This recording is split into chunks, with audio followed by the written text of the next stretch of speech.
The crystal glass shattered on the tile floor, red wine, splashing like streaks of blood beneath the kitchen light. Brandon stood in the middle of the room, his navy suit making him look more distant than ever. "You have 2 days to move out," he said, his voice as hard as stone. "I can't keep supporting someone who no longer contributes any value." Miriam froze the dish towel in her hand, soaked through. The sea breeze swept in through the window, cold and sharp with the taste of salt. 2 days. 2 days to leave the house she'd called home for 14 years, the house where she had once rocked this boy to sleep when he was still in diapers. Celeste sat at the kitchen counter, her slim figure poised, red nails tapping against the marble. Her voice was light as air. "Brandon has arranged a premium senior center for you with programs designed for active seniors. You'll be well taken care of." Miriam lifted her head, her eyes suddenly cold. "You make it sound like I'm an item being sent to storage." Brandon exhaled, his tone weary. "Aunt, I just want things to be clear. I'm paying tuition for 2 kids, the mortgage staff's salaries. You have to understand everyone needs to pull their own weight." Miriam gave a dry, bitter laugh. "Reality, you say?" "The reality is that I raised you when you couldn't even speak. I sold our family home so you could attend Cranford, then Columbia. You became a lawyer, married a senator's daughter, and live in a house I paid for, and now you call me a liability." Celeste set down her glass, her gaze unshaken. "No one denies what you've done, but we have to think about the future." The future. The word felt hollow. For years she had lived for the future of others, and now they were telling her to disappear to make space for theirs. Brandon lowered his eyes to his phone. "You can take whatever you need. The rest I'll have donated." Miriam walked slowly toward the framed photo on the wall, a young nurse holding a laughing little boy. "Do you remember Brandon? Your mother left, and I said I'd keep him for the weekend, but that weekend lasted a lifetime." Brandon said nothing. Celeste spoke softly, her voice sharp despite its gentleness. "Please don't make this harder. You're still healthy. You still have skills. That center will be a new beginning." A new beginning. The words cut like a blade. What beginning could there be at 66 after a lifetime of service and sacrifice? She wanted to scream, but her throat closed tight. Only one sentence came out, calm yet chilling. "If you think I'm a burden, I'll make myself lighter." Brandon frowned. "Aunt, don't misunderstand."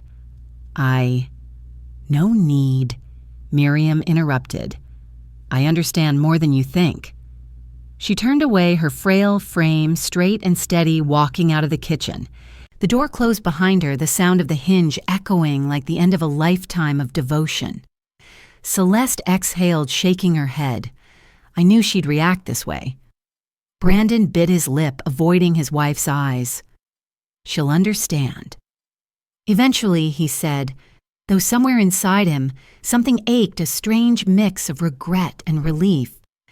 Outside, Miriam stood motionless, the sea wind whipping through her silver hair. The waves of Port Ellery beat steadily beneath the leaden twilight sky. The cold stung her eyes, but the pain in her chest was sharper. In the reflection of the glass door, she saw herself, deep lines marking her face, her eyes weary. Yet somewhere beneath that fatigue flickered a small spark, the same strength that had carried her through 16-hour surgeries and countless patients' deaths without breaking. She thought of Augusta Vale, her final patient, the wealthy recluse she had cared for over 16 years. Once Augusta had said, "Never let anyone make you feel small. People can only take from you what you allow them to." Miriam had only smiled then. Now she understood. She stepped into the small room at the edge of the garden. The soft yellow light fell on old suitcases, boxes of keepsakes, and a wall clock that had long stopped ticking. She placed her hand on its face and whispered, "Maybe it really is time to go." Outside, the waves kept crashing against the shore. In the dim glow, the old photograph reflected the eyes of a woman now deemed useless. But behind that quiet gaze lay a secret no one in that house could imagine. An inheritance, a promise yet unopened, and a lesson Brandon Pierce was about to learn, the kind of lesson that would cost him everything he thought he owned. When Miriam was young, her world was confined to the cold, fluorescent lights of the intensive care unit at St. Bartholomew Hospital. At 20, freshly graduated as a nurse, she was full of dreams of going abroad, conducting research, joining humanitarian missions across the world. But life changed direction in a single night. That night, her sister Lila knocked on the door of Miriam's tiny apartment, eyes red and swollen, a 3-year-old boy in her arms. "Just keep him for a few days. I need some time," she said. And by morning, she was gone, leaving only a smudged note behind. Brandon, the little boy with golden hair and the scent of milk and tears, became the center of Miriam's world from that moment on. She had never planned on being a mother, but when she felt the child asleep on her chest, Miriam understood she could never give him up. The scholarship to Johns Hopkins was put aside. The opportunity to go to Africa with Doctors Without Borders disappeared, and Thomas, the fiancé, who once promised to follow her to the ends of the earth, couldn't accept raising another woman's child. He left behind a ring and a short letter. "You've chosen responsibility over our future." From that day forward, Miriam had only the hospital, the night shifts, and the little boy. She worked double shifts, caring for Brandon by day and running emergencies by night. Every morning after coming home from work, she would change clothes, put on a bit of lipstick, and go to his school ceremonies. Brandon would run to her, hugging her tight, proudly holding up a paper with a perfect score. "Aunt Mimi is the best in the world," he'd say, and in that moment all her exhaustion vanished. Every Christmas, she volunteered for the holiday shift to earn extra pay, just enough to buy him new clothes and a few peppermint candies. When Brandon started playing baseball, she sold her father's old car to buy him a glove and a pair of shoes. "You're going to do great things," she'd say, her voice trembling with faith. Brandon grew quickly bright and ambitious. At 17, he was accepted to Cranford Prep, an elite private school. The tuition was so high that Miriam sold the farmhouse in Maine, the home her parents had left her with its wooden porch apple trees and a lake that glowed gold in autumn. When she signed the papers, she lingered her fingers brushing over the pencil marks on the wall that recorded Brandon's height through the years. "As long as you succeed, it's worth it," she whispered. Brandon did not disappoint her. He graduated valedictorian and earned a partial scholarship to Columbia. On graduation day, Miriam wore her old blue dress, standing among wealthy parents, tears shining in her eyes as she listened to Brandon deliver his speech. After the ceremony, he hugged her tightly. "Everything I have is because of you," he said. "One day I'll take care of you, I promise." That promise stayed with her for years. When Brandon married Celeste, the daughter of a powerful senator, Miriam finally felt at peace. The seaside wedding was dazzling, and Brandon invited her to move in with them. "You should rest. Stop working. I'll take care of you," he told her. But Miriam stayed at the hospital, not for the money, but because she loved her work and wanted to keep her independence. Over 40 years as a nurse, she had cared for countless patients, rich and poor, but none as unforgettable as Augusta Vale, the wealthy, reclusive woman who would become her final patient. Augusta was over 80, sharp and proud. Once she told Miriam, "You're the only one who doesn't look at me like a talking wallet." Miriam had only smiled, not knowing that those words foreshadowed the turning point of her life. The two women became close friends.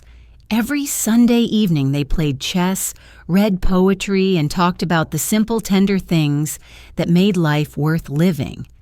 Miriam didn't know that Augusta had been quietly observing her, remembering every act of sacrifice over the years. One late night after her shift, Miriam returned home. The warm glow of the living room lights spilled through the glass door where Brandon and Celeste sat laughing wine, swirling in their glasses. Miriam paused on the porch, watching them through the window like an outsider. She didn't want to interrupt, only smiled softly, telling herself that at least she had given them a good life. When she walked back to the small room behind the garden, she had no idea that her faith in them was about to be shattered. In a few years, the very boy she had raised as her own would forget every promise, seeing her not as family, but as a financial burden to cut loose.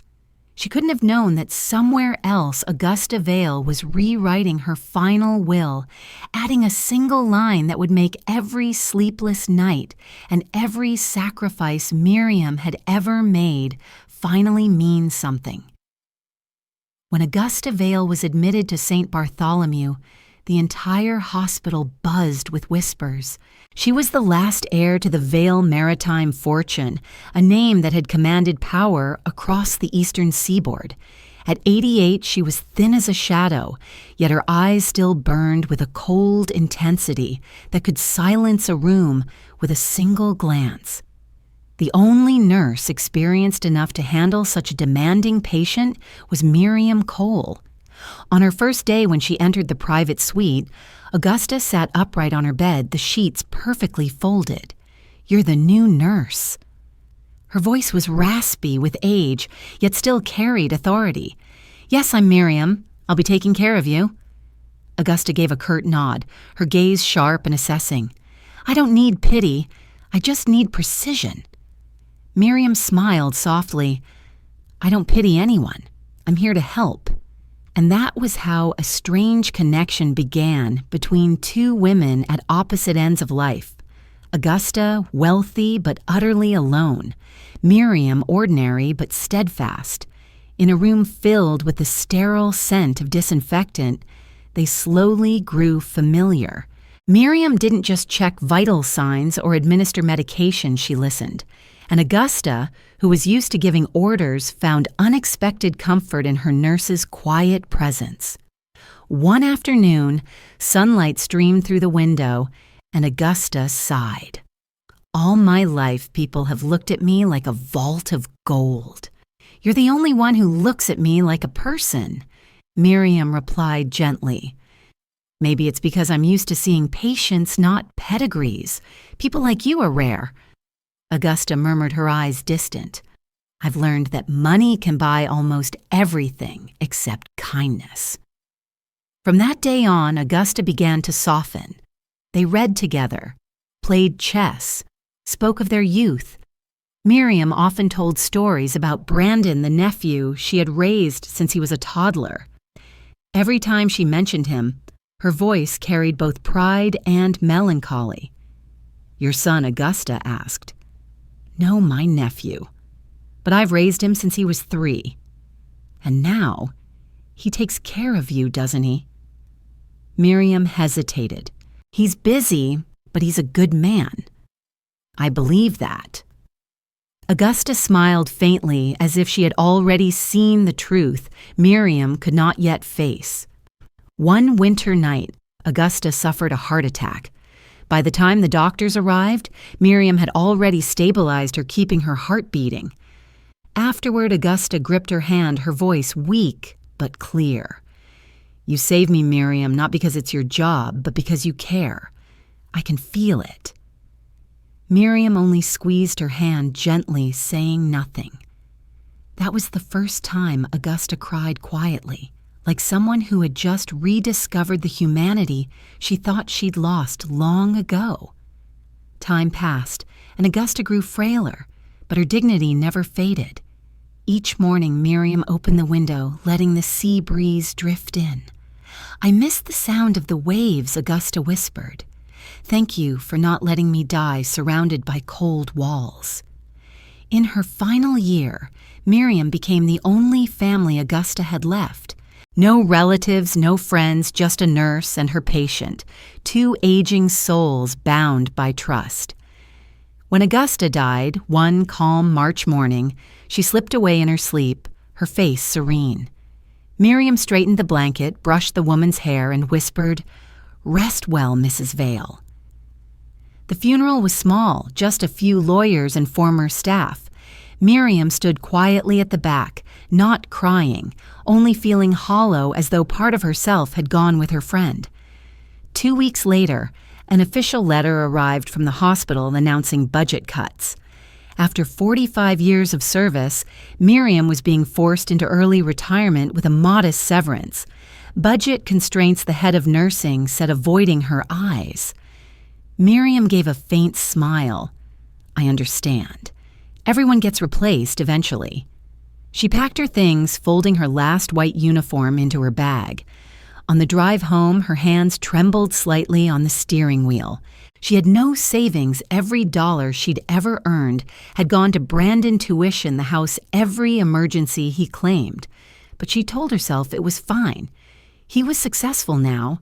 Surely he would take care of her. That afternoon, as her car turned down the coastal road of Port Ellery, the setting sun painted Brandon's rooftop gold. Miriam inhaled deeply, her heart lighter. "He'll understand. He'll take me in," she thought. But when she opened the door and stepped inside, she found Celeste at the kitchen counter, a glass of red wine glinting under the light. Brandon turned, and the smile on his face faded the instant he saw her. The look they shared was no longer family, it was distance. In that moment, Miriam understood. Everything she had believed and everything she had sacrificed for was about to collapse. And at the law offices of Vale and Associates in Carrington, a sealed letter was being prepared bearing her name, Miriam Cole, the woman the world had forgotten, but who was about to be remembered in the will of a reclusive billionaire. The next morning, low clouds drifted over Port Ellery Bay. Miriam sat at the dining table, her tea long cold. On the table lay her folded retirement notice and another envelope she hadn't opened yet. The bold print read, "Vale and Associates, Estate Division." She stared at it for a long moment, then set it aside. First she needed to speak to Brandon. When Miriam entered the main house, the scent of coffee and expensive perfume filled the bright kitchen. Celeste was slicing fruit and Brandon was scrolling on his phone. "You're up early," he said, his tone guarded.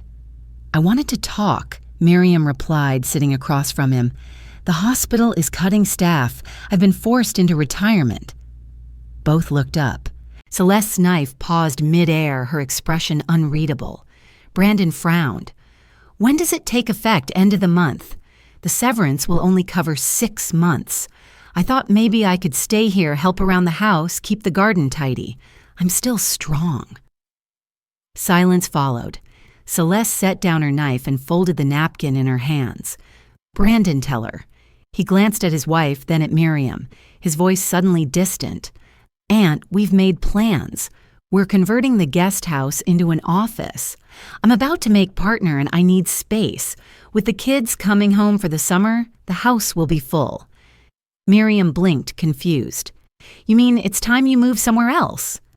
Celeste interrupted her tone, soft but cutting. "We found a great senior community with part-time work programs. You'll have company and activities. You won't be lonely." The word lonely pierced deeper than they knew. Miriam's chest tightened.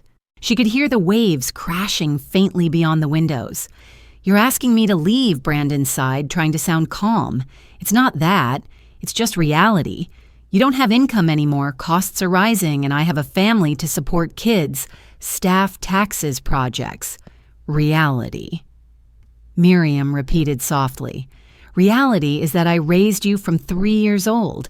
I sold my homework double shifts, gave up marriage and dreams so you could have everything. And now I'm a burden." Celeste folded her arms. "No one denies your sacrifices, but life changes.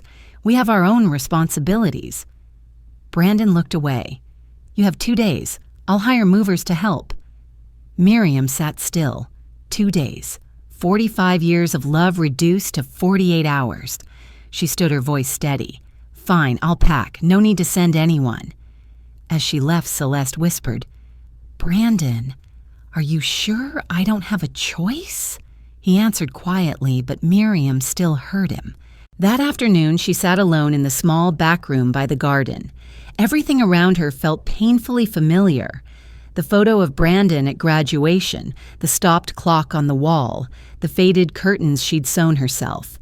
She packed in silence, hands trembling as she wrapped each small keepsake. Folding the wool blanket, she remembered Augusta Vale's words, "Never let anyone make you feel small. People can only take from you what you allow." She had smiled when she first heard it. Now it echoed in her mind like a warning.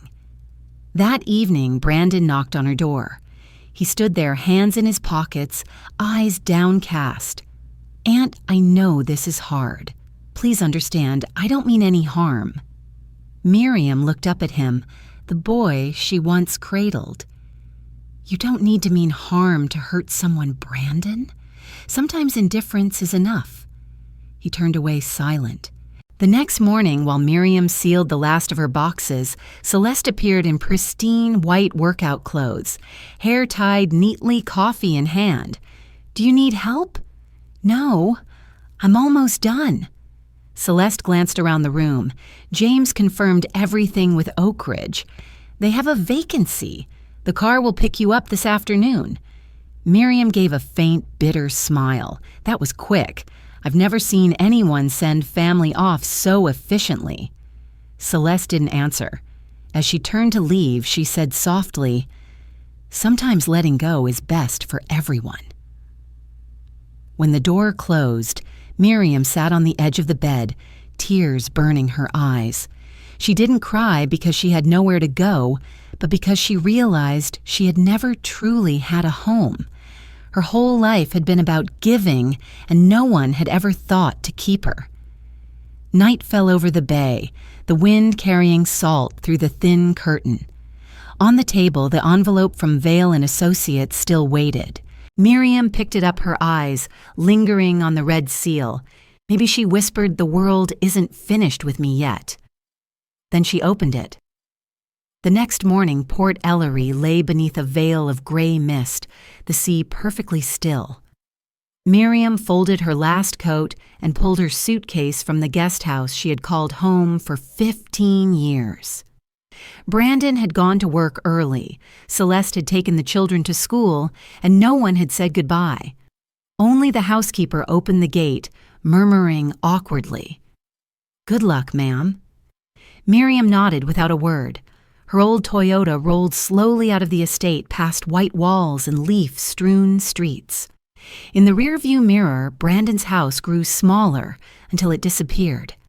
Emptiness spread through her like cold wind. She wasn't angry, only exhausted, tired from 40 years of giving everything to someone who no longer remembered. She stopped at First National Bank and withdrew the last of her savings, $4,275. The young teller looked up hesitant. "Are you sure you want to close your account? You've been a client for years." Miriam forced a smile. "I'm moving." The girl didn't know that moving meant losing everything. By late afternoon, Miriam had driven past the town center. The shops grew sparse, replaced by faded billboards. Finally, she stopped before an old sign that read, "Harbor Light Inn, weekly rates, the letter H, half missing." The manager, a tired young man with messy hair, looked up from his phone. "Single room, pay up front 1 week, minimum no refunds." "That's fine," Miriam said, handing him the cash she had folded neatly. The room was on the second floor, up a narrow hall that smelled of dampness. She dragged her suitcase up the rusty iron stairs, opened the door, and stood still.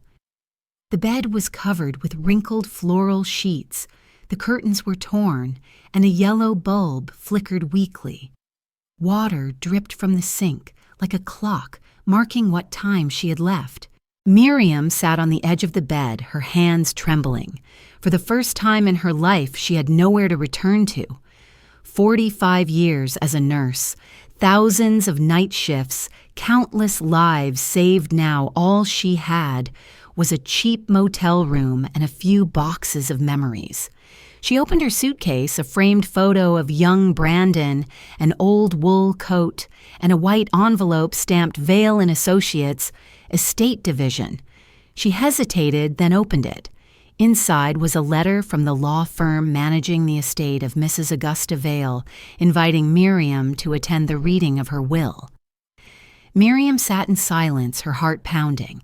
Augusta, the elderly woman she had cared for, 15 years her patient and friend, had once told her, "Kindness is never wasted."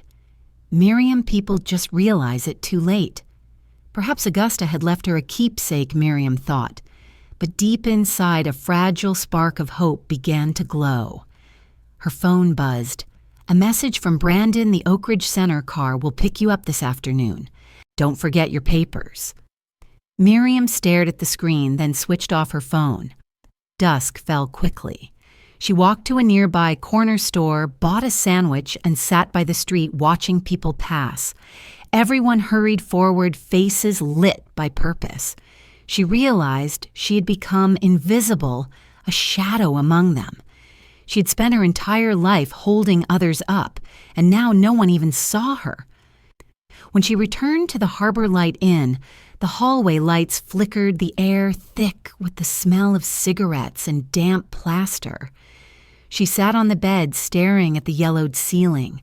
Shouting came from the room next door. Miriam lowered her head and wept. Tears came for the boy who once called her Aunt Mimi, for the house once filled with laughter for the woman who had forgotten herself while caring for others. When the sobs faded, she looked out the window. Far away, the Harbor Light lighthouse blinked weakly through the fog. Miriam whispered, "At least something's still shining." She wiped her face and took a deep breath. On the table, the letter from Vale and Associates glowed faintly under the lamp. For the first time in years, Miriam felt a quiet resolve to see this through, not to receive charity, but to understand why life had brought her here. At dawn, the mist still clung to the streets. Miriam dressed carefully in a simple blue dress and pinned on the silver brooch Augusta had once given her. In the mirror, her face was hollow, but her eyes carried a small light, the calm strength of someone who had lost everything, yet refused to surrender. She locked the door and picked up her small suitcase. At the reception desk, the manager looked up. Checking out, Miriam smiled faintly. "No, I'll be back this afternoon." "Going somewhere to see an old friend," she said softly, "and maybe to start again." Stepping outside, the sea wind lifted her silver hair. In the distance, the sun rose, turning the horizon into liquid silver. Miriam walked slowly but steadily down the road. She didn't know what awaited her, only that this time she would be the one to write the rest of her story.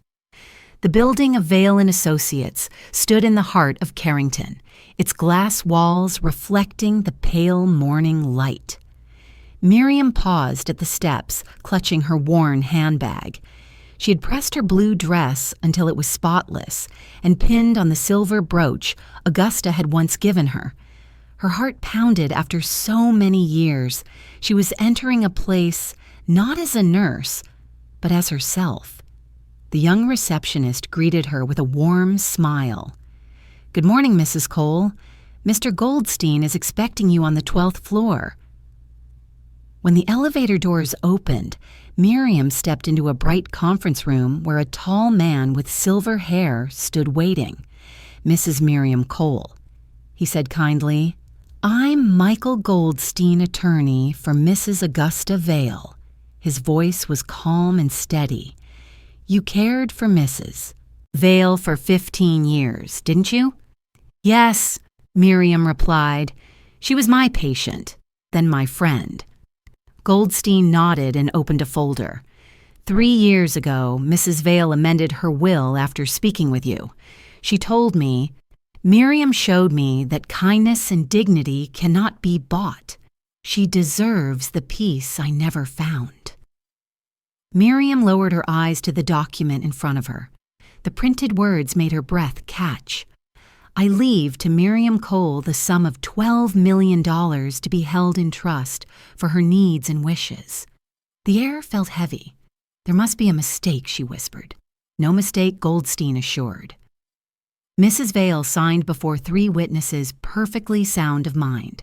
She wanted someone like you to have true freedom, especially after a lifetime of caring for others. Miriam blinked back tears. "I only did my duty." "Duty is another form of love," he said gently. "She wanted you never to rely on anyone again, least of all those who failed to value you." The words struck deep. The image of Brandon's cold voice in that quiet kitchen flooded her memory like a blade twisting in her chest. She turned away, steadying herself. Goldstein placed an envelope on the table. "This is an advance of $50,000. The remainder will be managed through the trust. Everything has been arranged, access, investment, and tax details." And he smiled. "A suite is prepared for you at the Aurelia Hotel. A car is waiting downstairs." Miriam stared at the envelope, her hands trembling. $50,000 more than she had earned in a year. "I don't know what to say," she whispered. "Just thank yourself," Goldstein replied softly. "You earned this long ago." When she stepped outside, sunlight gleamed on the glass building. A black sedan waited at the curb. The driver opened the door and she slid inside quietly. As the car glided through Carrington's busy streets, Miriam sat in silence. People hurried along the sidewalks, unaware that the silver-haired woman in the back seat had just been handed a second chance at life. 30 minutes later, the car stopped at the Aurelia Hotel, a tall tower with gold revolving doors and staff in silver-gray uniforms bowing as she entered. "Welcome, Mrs. Cole. Your suite is ready," the receptionist said. The elevator chimed softly, releasing the faint scent of lilies. Sunlight flooded the cream-colored room. Through wide windows, Carrington Bay shimmered in the distance. On the table stood a vase of white flowers and a small handwritten note, "Welcome back to the world where you belong." Miriam didn't need to ask who had sent it. She walked to the window and gazed at the sea, and for a moment she could almost hear Augusta's calm voice on the wind. "Never let anyone make you feel small." Miriam sat and opened the envelope. The long string of numbers blurred $50,000. She smiled faintly, a mix of disbelief and quiet sorrow.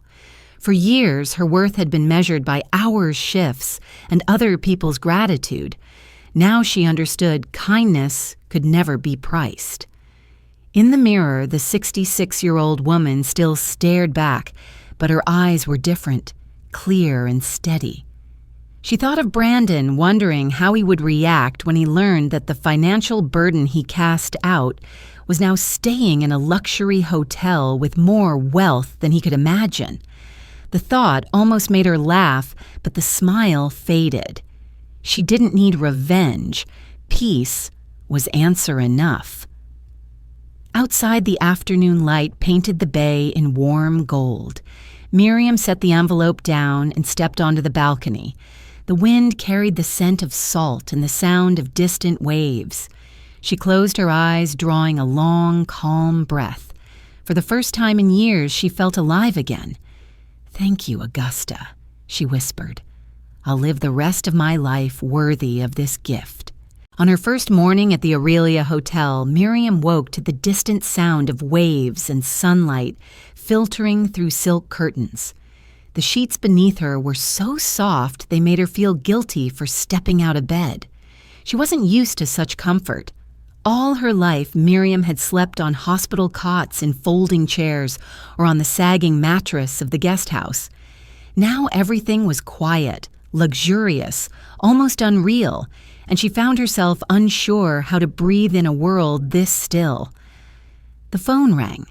A polite voice from reception said, "Good morning, Mrs. Cole. Ms. Desai, your financial advisor, will be meeting you at 10.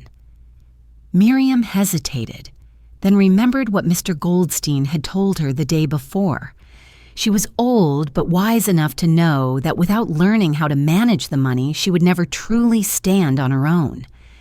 Miss Priya Desai arrived on time, younger than Miriam expected, dressed in a cream blazer and thin glasses, speaking with calm precision. "I'm in charge of the trust fund Mrs. Vale left you," she explained, opening her laptop. "My job is to help you understand how to use invest and protect it." Miriam smiled faintly. "All my life I've counted pills. Now I'll be counting dollars. Feels strange." "Not strange at all," Priya said warmly. "Many people who win the lottery feel far more lost. The key is control, not fear." Their meeting lasted nearly 2 hours. Priya explained everything clearly. The trust would yield around $600,000 a year in stable income, and Miriam would only need to spend a fraction to live comfortably for the rest of her life. Miriam listened carefully, taking notes with the same focus she once gave to patient charts. When the meeting ended, Priya smiled. "This money isn't just for spending, it's a tool to help you begin again." After she left, Miriam sat in silence. The phrase "begin again" echoed in her mind. Could someone at 66 really begin again? She thought of the elderly patients she had once cared for, people who longed to turn back time. She didn't want to go backward. She only wanted to find the part of herself she had lost. That afternoon, she went down to the restaurant. The waiter greeted her politely. "Good afternoon, Mrs. Cole. Your table by the window is ready." Miriam thanked him, still feeling out of place among the white linens and soft piano music. As he poured her tea, she murmured, "I spent my whole life serving others. Being served feels strange." "Maybe you've earned it," he replied with a courteous smile before walking away. Miriam let out a soft laugh. Earned it. The words felt both foreign and fragile. That evening, she received her first call from Brandon after several days of silence. His tone was cautious. "And I heard about Mrs. Vale's passing and her estate. Someone said you were mentioned in the will." "That's true," she answered calmly. "That's wonderful," he said quickly. "She always liked you." "Where are you staying, Celeste, and I would love to visit?" "There's no need," Miriam replied. "I'm at a hotel for a few days. After that, I'll find a new place." Brandon paused. "Aunt, don't make any hasty decisions. I could help you manage the inheritance, and you know I work in law." Miriam smiled sadly. "You already manage my living situation quite well. I'll handle this myself." "You misunderstood." "No," she said gently. "I just remember the truth," and ended the call. She stood by the window, watching the city lights shimmer across the bay. A cool breeze swept into the room, clear and fresh. Something within her was changing, not joy exactly, but awakening. The next morning, the hotel manager came to see her in person. "We can arrange a personal shopper if you'd like to prepare a new wardrobe," she offered. Miriam hesitated, then agreed. An hour later, a young stylist arrived with several elegant outfits. When Miriam looked in the mirror, she barely recognized herself, not rich or youthful, but neat, confident, and alive. That evening, she sat at her writing desk and opened a new notebook. On the first page, in careful handwriting, she wrote, "Things to learn how to live without asking permission." Night fell, and the sound of waves reached faintly from afar. Miriam turned off the light but left the window open. From her high-floor room, she could see the Harbor Light lighthouse blinking steadily across the water. It was still there, a faint but enduring glow, just like her. Miriam smiled softly, closed her notebook, and whispered, "You can begin again, even when you're old. You just have to stand tall." And as she closed her eyes, she knew her life had turned a new page, no longer the woman cast out, but the one who finally chose where she belonged. 3 days later, Miriam left the Aurelia Hotel wearing an elegant beige dress, holding the list Priya had sent her, a few addresses of rental homes suitable for someone beginning an independent life. A car from the agency waited at the entrance. The driver, a middle-aged woman with short blonde hair and a friendly smile, introduced herself. "I'm Diane Keller. Today we'll see 5 places. Do you prefer modern or classic style, classic Miriam? Said, but not gloomy. I want a place with light and quiet." Diane nodded thoughtfully. "I think I know just the one." They started with a penthouse in the center of Carrington. Marble floors, glass walls, from floor to ceiling, a panoramic view of the bay. Miriam stood in the empty, echoing space, feeling like she had stepped into a magazine photo, beautiful but cold. "I couldn't make tea in this kitchen," she said softly. "It feels like a showroom, not a home." Diane smiled, unsurprised. "I thought you might say that. Let's see the next one." The second was an industrial loft with exposed brick walls, high ceilings, and minimalist decor.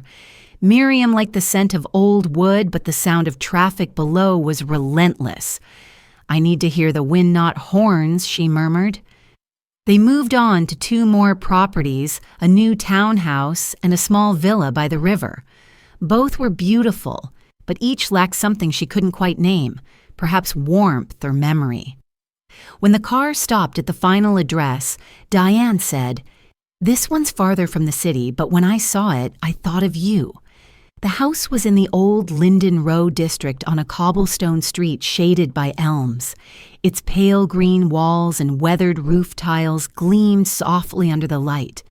White windows opened onto cascades of purple wisteria. Inside, the scent of wood and flowers filled the air. "It's over 100 years old," Diane said, "but completely restored. 3 bedrooms, a small garden, and the fireplace still works." Miriam stepped inside and felt her heart calm.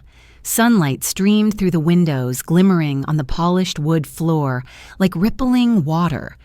She placed her hand on the oak table, feeling its cool, solid grain. "This place has a soul," she whispered. Diane led her through each room. Upstairs, the main bedroom had a round window overlooking the garden. A gentle breeze carried the scent of wisteria, brushing against Miriam's silver hair. For a fleeting second, she thought she heard Brandon's childhood laughter echoing faintly from somewhere deep in memory, and her chest tightened. "What do you think?" Diane asked. Miriam smiled softly. "I think I've found my home." When signing the lease, she chose the furnished option. Diane reviewed the contract and looked up. "The rent is $2,500 a month. With your trust income, that's small, but I still want to be sure you're comfortable." "Comfortable?" Miriam repeated with a smile. For the first time in years. That afternoon, after Diane left, Miriam stayed behind. She opened the windows and watched sunlight filter through the wisteria vines. On the table sat a new porcelain teapot and cups she'd bought that morning. As the steam rose, she felt herself finally free from the walls that once confined her, the place where she was called a burden. Now every breath was her own. That evening, she walked around the neighborhood. The people of Linden Row were kind. A few older residents smiled and waved. A little boy pedaled by, shouting, "Good evening, ma'am." Miriam stopped at a small shop that sold flowers and pastries. The shopkeeper, a silver-haired woman about her age, greeted her warmly. "You just moved in." "Yes, my name is Miriam. Welcome to the neighborhood," the woman said, handing her a small bouquet of wisteria. "Everyone here loves the spring." Miriam thanked her, brought the bouquet home, and placed it in a vase by the window. The soft fragrance spread through the room, gentle and nostalgic, like a forgotten memory. She looked around the new house, the bright walls, the wooden floors, the doors opening to the little garden, all simple yet alive. As night fell, she sat by the window and wrote the first line in her new journal. "Today I chose the place I belong, not the place I was allowed to stay." Outside, the wind moved through the wisteria vines, the rustling leaves sounding like congratulations. For the first time in decades, Miriam no longer feared the future. She was no longer the aging nurse cast aside, no longer the dependent aunt, but the author of a new life, a life beginning in a house with windows looking out on blooming purple flowers. She closed her notebook, took a final sip of tea, and saw her reflection in the warm glow of the lamp, serene, proud, and free. A week after moving to Linden Row, Miriam received a call from Vale and Associates. Goldstein's voice was warm and steady, carrying that quiet professionalism that always seemed to calm her nerves. "Mrs. Cole, we'd like to meet to finalize the paperwork for your trust, and there's another matter we'd like to discuss. Mrs. Vale nominated you to join the board of her charitable foundation." Miriam froze in surprise. "Me, but I don't know anything about finance." "That's precisely why you were chosen," Goldstein replied kindly. Mrs. Vale believed in compassion more than credentials. The meeting was arranged for Monday morning. When Miriam arrived at the sleek high-rise building, she was greeted with polite smiles and a view of Carrington spread beneath the glass walls. Inside the conference room, she met two new board members, a physician and an economist, both of whom welcomed her warmly. The Augusta Vale Health Initiative, she learned, funded medical programs for rural hospitals, providing equipment training and scholarships. As Goldstein introduced her to the team, Miriam felt an odd mix of humility and disbelief. All her life, she had cared for one patient at a time, fighting small battles in quiet hospital rooms. Now she was in a position to help hundreds. After the meeting, Goldstein handed her a folder thick with documents. "You should consider drafting a will, Mrs. Cole," he advised. "You have significant assets now." "A will," she repeated softly, still trying to comprehend her new reality. "I only have Brandon." "It doesn't necessarily have to go to him," Goldstein said gently. "I can recommend an attorney who'll help you explore options." That afternoon, Miriam found herself sitting in the office of Victoria Chen, an attorney known for her precision and poise. Victoria was confident and articulate, her voice sharp but reassuring. "I'll help protect your assets," she said, scanning the paperwork. "And while we're at it, we should review your nephew's property situation." Miriam frowned slightly. "That house was bought with my money, but it's in his name. I don't want to take it back. I just want acknowledgement. If you have proof of payment, we can establish beneficial ownership," Victoria explained. "But first, let's revise your will. Don't let the work of a lifetime end up in the hands of someone who doesn't respect it." Together, they began drafting the document. In the new version, Brandon's name was removed from the inheritance list, replaced by the Augusta Vale Foundation and a scholarship fund that would bear Miriam's name. When it came time to sign, her hand trembled slightly, but her gaze was clear and unwavering. For the first time in decades, she felt a sense of control. That evening, Miriam stood by the window, watching the wisteria sway gently in the evening breeze. The sky had turned a pale rose hue, and the scent of flowers drifted softly through the open window. There was no feeling of triumph, no bitterness, only quiet peace. She had finally rewritten her own destiny. 2 days later, her phone rang. Aunt Brandon's voice said on the other end, cautious but strained, "I heard you met with a lawyer. Is everything all right?" "It's personal," Miriam replied calmly. "Aunt, I just want to make sure you're not being taken advantage of," he said carefully.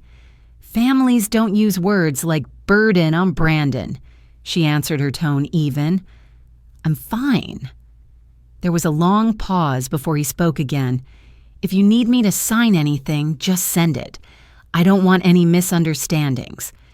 "There is something," Miriam said quietly. "My attorney will reach out to you." She knew he was nervous, but instead of anger, she felt only sadness.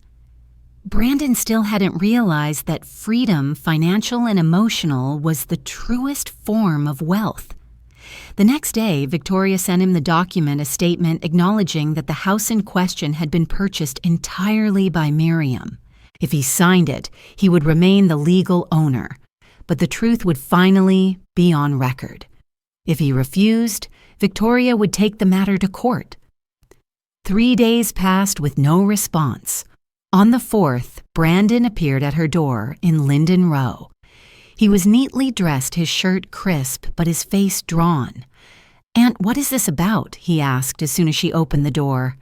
"The papers sound like a threat." "Not a threat," Miriam said, motioning for him to come in. "It's about fairness. I'm not asking for the house back. I only want my name attached to what I built." Brandon sighed, rubbing the back of his neck. "You don't have to do this. I've always known how much you helped me." "You knew," she said softly, "but you never said it." And silence, Brandon, can feel like denial. He fell quiet. Miriam poured 2 cups of tea, placing one in front of him.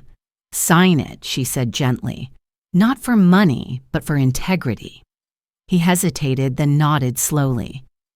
"If that's what you want." He took the pen and signed.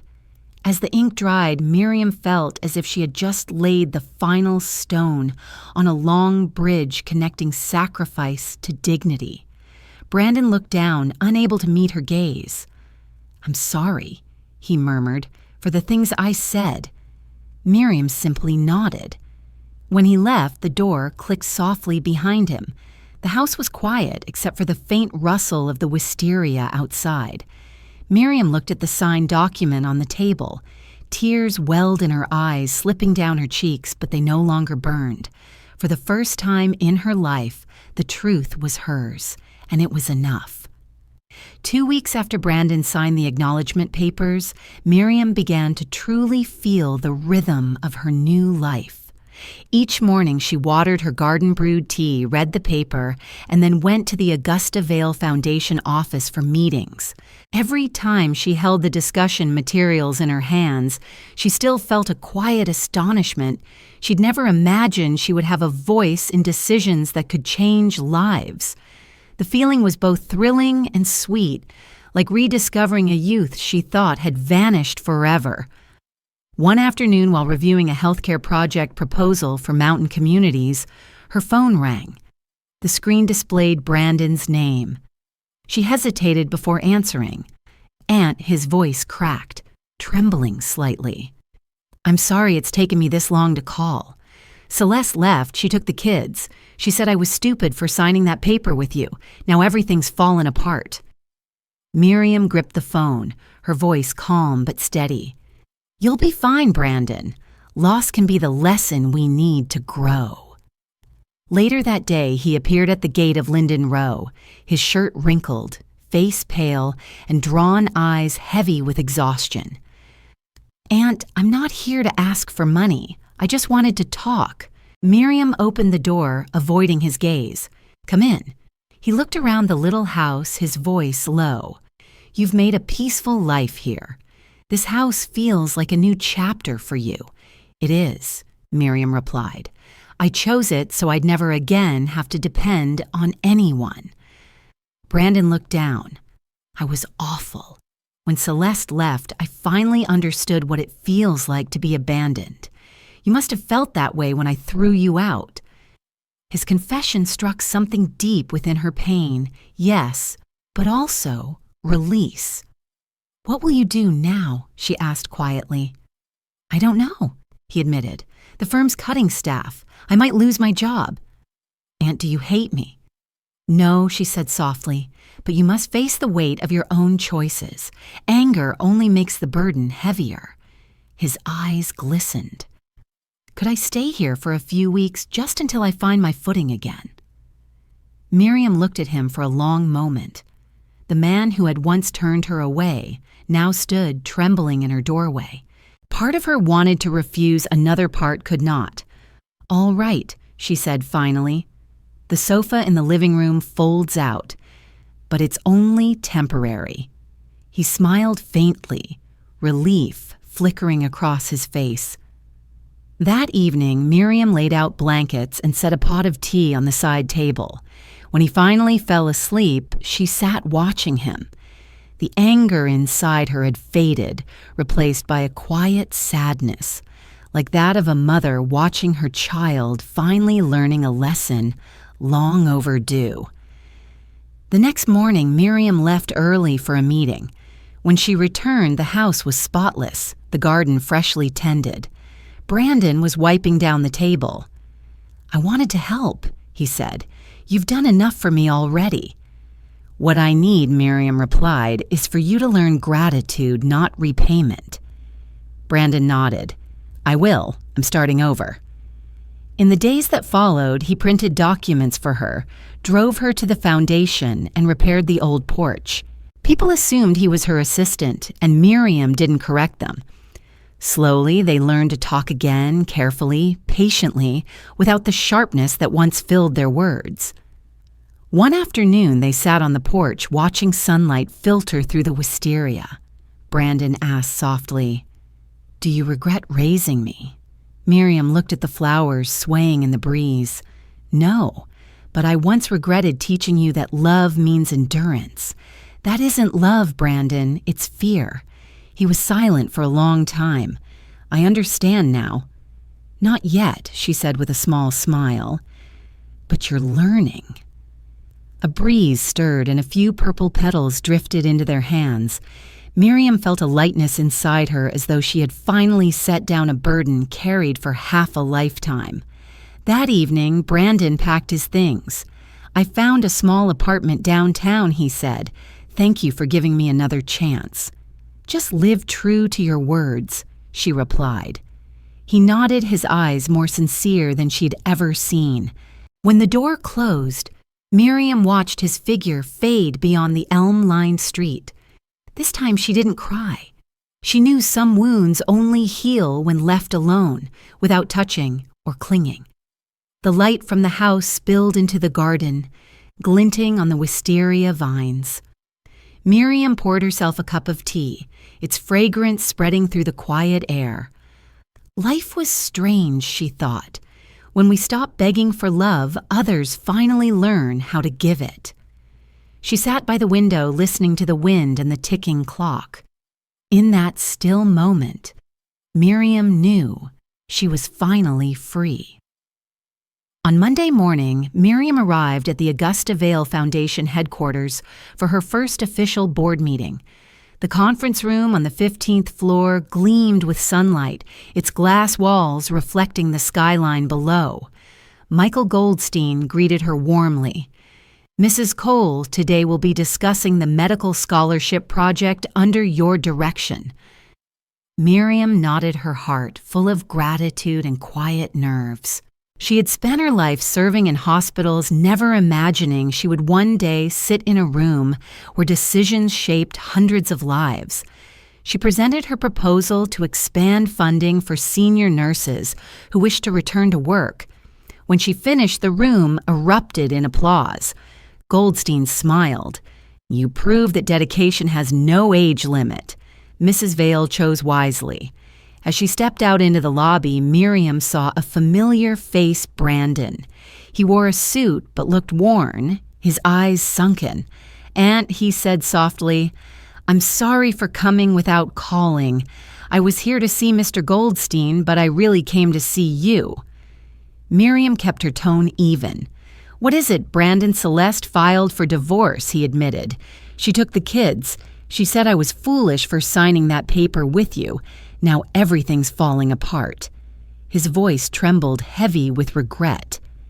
Miriam steadied her breath. "Sometimes losing everything teaches us what's worth keeping. I'm not angry, but I hope you learn from it." "I'm not here to ask for money," he said. "I just wanted to apologize. Can you forgive me?" "Forgiveness doesn't erase the past," Miriam replied, "but it can open a new beginning. Let your actions speak instead." Brandon looked down, struggling for words. "I still don't understand why Mrs. Vale trusted you so much. She could have chosen anyone." Miriam smiled faintly. "She once told me, dignity can't be bought, and kindness doesn't need proof." "Maybe that's why." He looked at her bewildered. "You've changed so much." "No," she said softly. "I've simply become myself again." That afternoon, Goldstein asked her to stay. He opened a folder. Mrs. Vale left another fund, a secondary trust, the Miriam Cole Nursing Scholarship. "We'd like you to lead it." Miriam froze. "Me, I've never managed anything." "You have the heart and experience," Goldstein said kindly. "We'll help with the rest." Miriam looked out through the glass at the sunlit city. Down below, people hurried through the streets, people she had once served, who would now benefit from what she helped build. "If she believed in me," she said, "I won't let her down." That night, in her quiet Linden Row home, Miriam opened her laptop and typed the first line, "The Miriam Cole Scholarship, for those beginning again at any age." She smiled, imagining the faces of nurses she had once worked beside, tired, strong, resilient. They deserved this second chance, and now she could give it. Her phone buzzed. A message from Brandon. "Thank you for listening. I'll try to become someone you're proud of." Miriam read it, but didn't reply. Some words were meant to be remembered, not answered. A few days later, the scholarship launch ceremony was held in the Foundation's Grand Hall. Reporters filled the room, cameras flashing like starlight.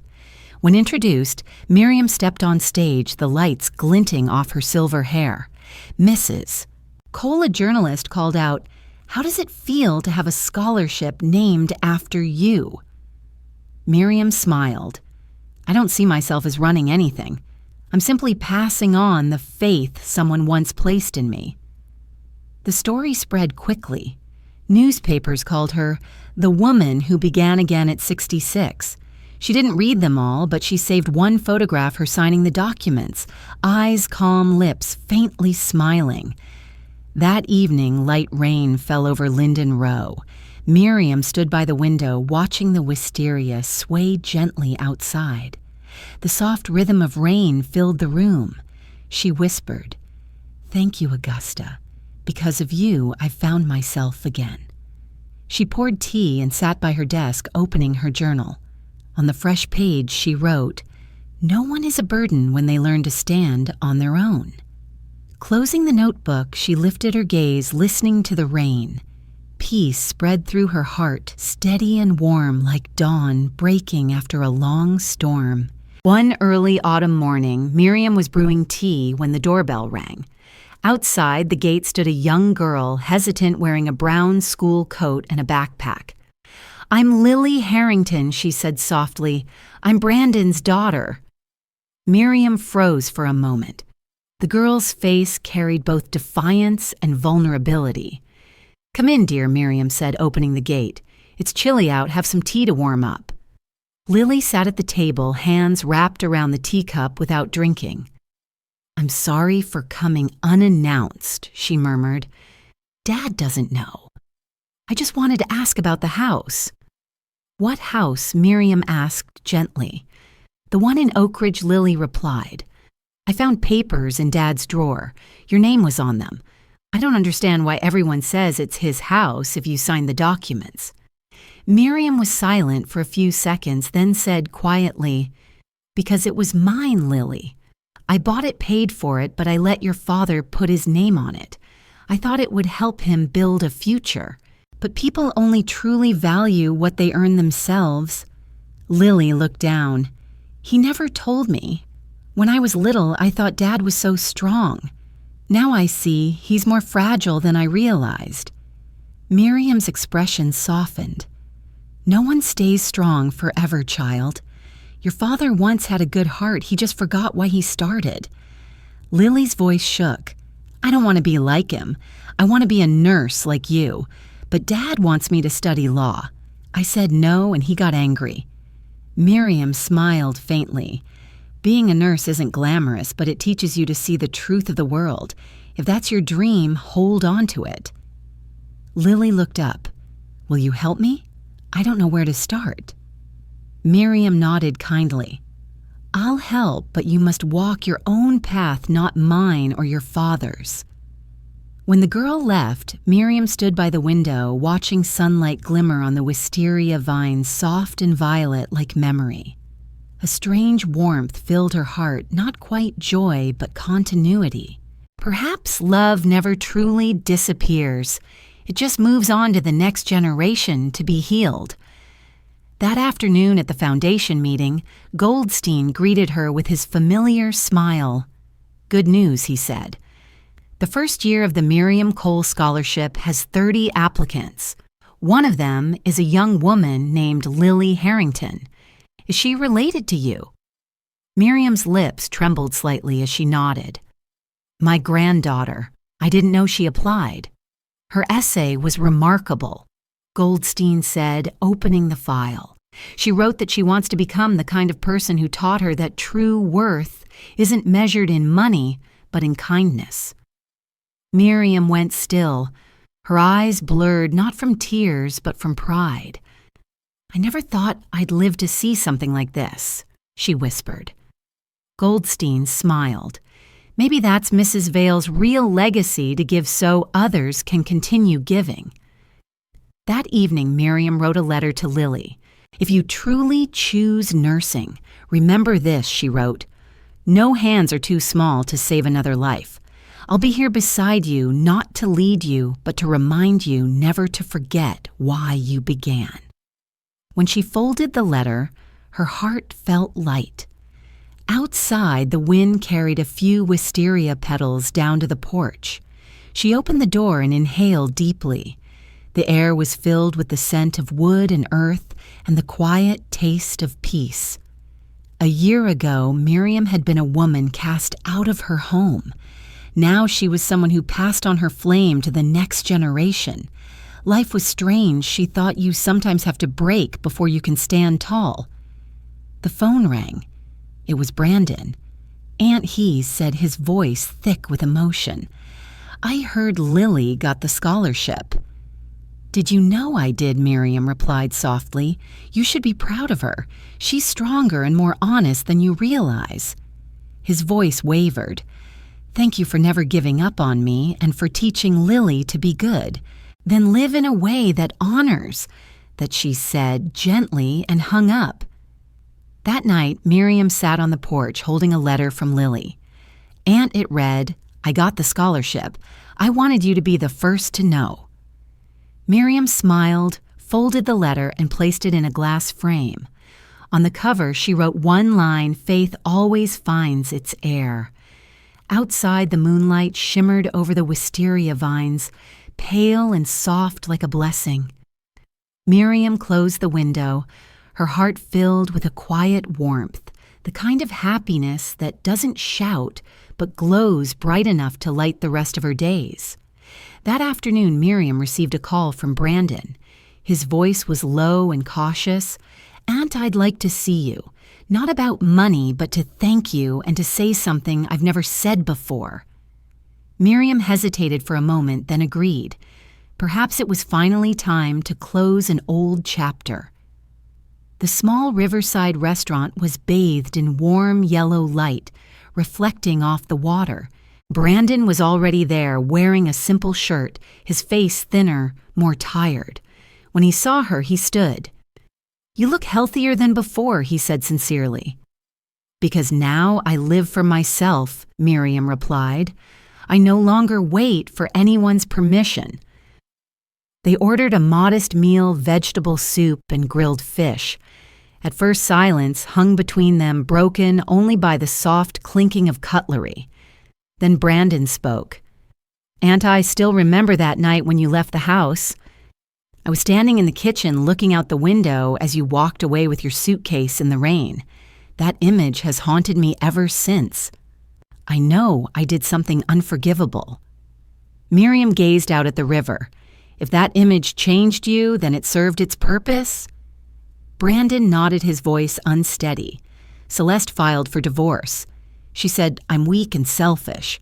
Maybe she's right. But I don't want to lose anyone else, especially you." Miriam turned to him, calm and steady. "You haven't lost me, Brandon. You just have to learn to value what matters before it's too late."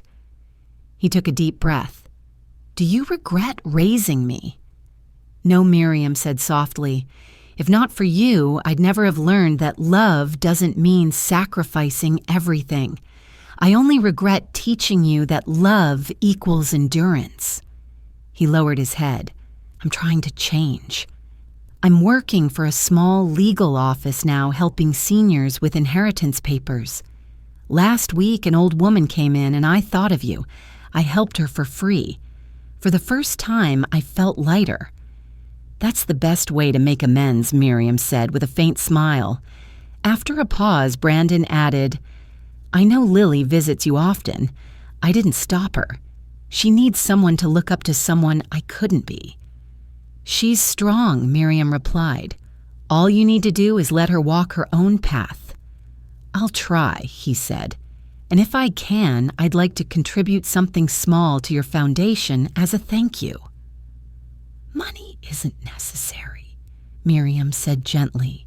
"If you truly mean it, help find people who deserve the scholarship. Use your knowledge to help others." Brandon looked at her and nodded. "I promise." They sat in silence for a while. From outside came the distant sound of a violin, the cool river breeze brushing against their faces. Miriam watched the shimmering reflections on the water and thought of her journey from someone labeled a burden to a woman who stood on her own. The greatest change in her life wasn't wealth, but learning how to keep her dignity through pain. When dinner ended, Brandon stood, his eyes glistening. "Thank you for coming, Aunt. I don't know what else to say."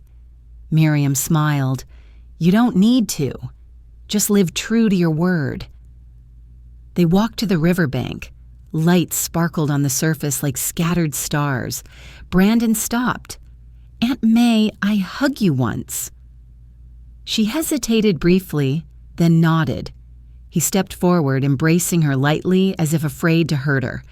The hug carried no guilt, only gratitude. When he walked away, Miriam watched him go, the wind lifting strands of her silver hair. She exhaled slowly, her heart lighter than it had been in years. Finally, they had said what needed to be said. Back home, Miriam turned on the lamp in the living room. On the table lay a small envelope. She opened it and found a handwritten card from Lily. "Aunt, I've officially been accepted into nursing school. I wanted you to be the first to know. Thank you for believing in me." Miriam traced the words with her fingers, her vision blurring. Outside, wisteria petals had fallen across the porch, a soft carpet of violet. She thought to herself that love always finds its way back. It just needs time and patience. She brewed a pot of tea, watching the steam rise, the floral scent blending with the warmth of the room. At last, after a lifetime of being overlooked, Miriam Cole had found the most precious thing of all peace, the quiet joy of knowing that true love never needs promises, only the courage to live with an open heart. A year had passed since Miriam established the nursing scholarship bearing her name. Each morning, she still brewed her familiar cup of tea, opened the window, and looked out at the wisteria vines, blooming for another season. The soft purple scent drifted into the kitchen, bringing back memories of those early days when her hands trembled at the thought of starting over. Now there was no fear left, only a deep and steady peace. The calendar on the wall marked the day of the Augusta Vale Foundation board meeting. Goldstein had called earlier to remind her. "You're speaking today, Mrs. Cole." "Are you ready?" Miriam laughed. "I've stood through nights in the emergency room. You think I'm afraid of a microphone." The meeting took place in the grand hall.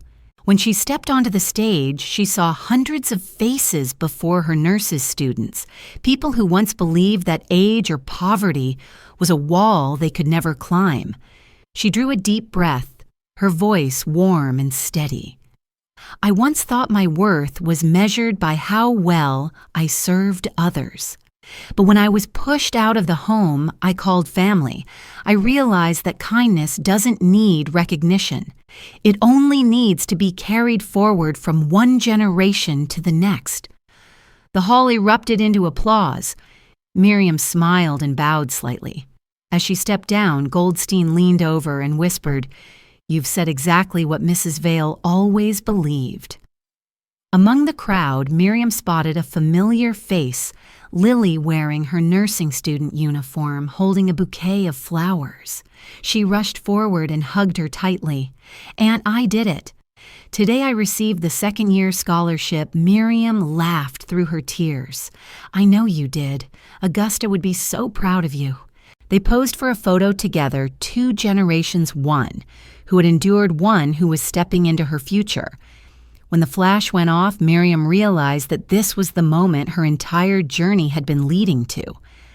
Later that afternoon, Brandon arrived to pick up Lily. He was simply dressed, his face calm but content. "Hello, Aunt," he said with a genuine smile. "I came to thank you not just for Lily, but for helping me understand what really matters." "You've changed," Miriam noted. "You listen now." "I had to learn," he admitted. "I started working at a nonprofit legal center helping seniors with their wills for free. I think it's the best way to repay what I owe you." Miriam nodded, her heart warm. Sometimes redemption doesn't need money, only time and honesty.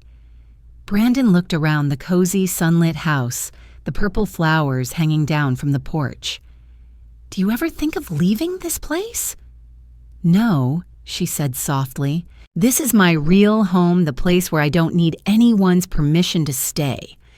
That evening, as they left, Miriam stood by the porch watching father and daughter walk down the street, Lily's hand clutching her father's. It was an ordinary sight, yet to her it felt like a small miracle of healing. After they were gone, she went inside and opened her old journal. The first pages trembled with the words, "The day I lost everything." The latest entry read, "The day I found myself again." She smiled, closed the book, and turned on the radio. A soft jazz melody filled the room. At dusk, she stepped into the garden to water the plants. The scent of wisteria mingled with the wind, filling the narrow path. Miriam looked up at the sky where the first stars were beginning to appear and felt her heart overflow with gratitude. She thought of all the people who had shaped her story. Augusta, Brandon, Lily, each one. A piece of the lesson that dignity is never lost, only forgotten for a while. When she returned inside, the phone rang. It was Goldstein. "Mrs. Cole, the board has unanimously nominated you as vice chair of the Augusta Vale Foundation. Do you accept?" Miriam laughed in surprise. "I'll accept as long as you don't make me wear a suit at every meeting." Goldstein chuckled on the other end. "Deal." Hanging up, she felt a quiet joy. Not for the title, but because she knew she still had purpose, not as someone who served, but as someone who could guide. That night, Miriam brewed her last cup of tea for the day and sat by the window. Moonlight touched her silver hair and the violet petals outside. In the warmth of her breath, she whispered, "Thank you, life, for teaching me that sometimes being left behind is how we are truly found." The wind stirred the vines as if in reply. Miriam closed her eyes and smiled. At 67, she was no longer afraid of age or solitude. She had everything: freedom, gratitude, and those who would carry on after her. And this season, the wisteria, like her, was blooming more beautifully than ever before. It was a soft spring morning sunlight streaming through the window and dancing across the framed photographs in Miriam's living room. She moved quietly, brewing her morning tea, the scent of jasmine mingling with the sweetness of wisteria drifting in from the garden. On the table lay a neat stack of invitations, the celebration of the Augusta Vale Foundation's 2nd anniversary. This year was special. For the first time, the scholarship bearing her name would be awarded to its very first class of graduating nurses. Miriam smoothed her pearl-colored dress and pinned on Augusta's old silver brooch. When she looked into the mirror, she smiled. Her face bore more lines now, but her eyes held a light that had never been there before, a calm, steady confidence that came from having reclaimed her own worth. The event hall shimmered with light and color draped in banners and flowers. When Miriam entered, the crowd rose to applaud. Goldstein greeted her warmly. "Vice Chair Cole." "You're the star today." Miriam laughed. "Don't start with that, Michael. I've always been more comfortable behind the scenes. Today he said you belong in the spotlight." When she took the stage, the room fell silent. The bright lights reflected off her silver hair. She looked out at the rows of faces, students' nurses, people who once thought their dreams had passed them by.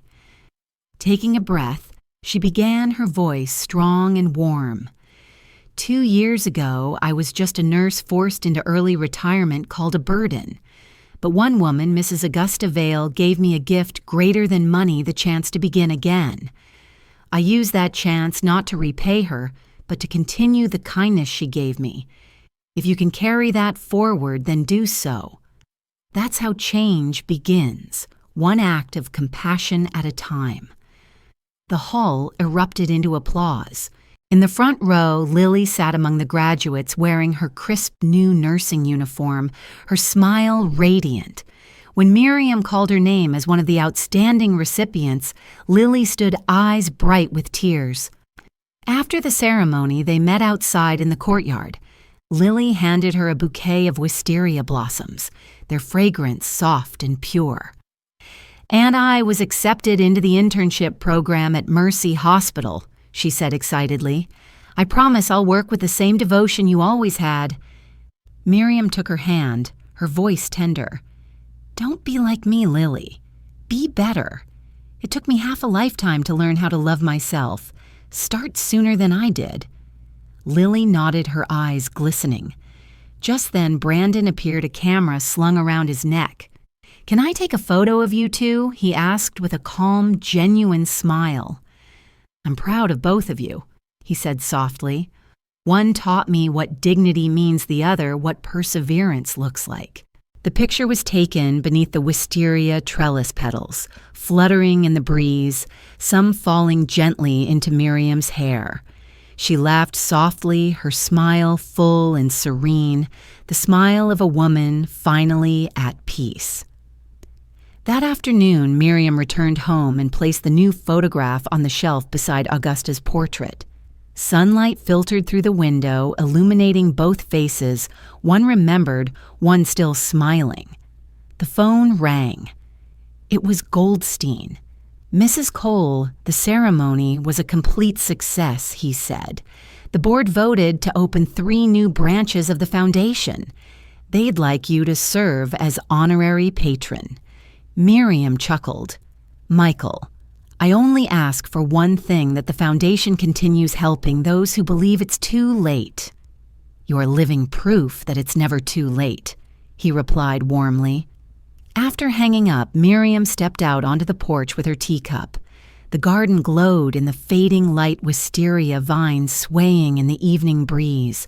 The air was filled with their sweet scent. She sat down, tracing the rim of her cup, reflecting on the road she had traveled from the cold kitchen, where she was once told she was a burden, to the bright stage, where she had just stood as a symbol of strength. Life, she realized, had come full circle. Her pain had become her wisdom. Her loss had turned into purpose. That evening, she opened her journal. On the final page, she wrote in careful script, "I will not leave behind wealth, but people who understand the power of kindness." She closed the book and lit a small candle by the window. Its glow reflected on the framed photo of Lily smiling beneath the purple blossoms. Miriam whispered, "At last, I've seen the wisteria bloom without pain in my heart." Outside, night settled gently over Linden Row. The wind rustled the vines, carrying the scent of hope through the still air. Miriam closed her eyes, breathing deeply. She no longer needed anything, not recognition, not wealth, only the peace of knowing her life had left behind a light for others to follow. On the television screen, the video of the ceremony replayed. The host's voice echoed softly. If Mrs. Cole's story touched you, share it so that kindness continues to grow. Miriam smiled, nodding slowly. The words felt meant for her, for the woman who had once been forgotten, who now, through courage, faith, and compassion, would be remembered always.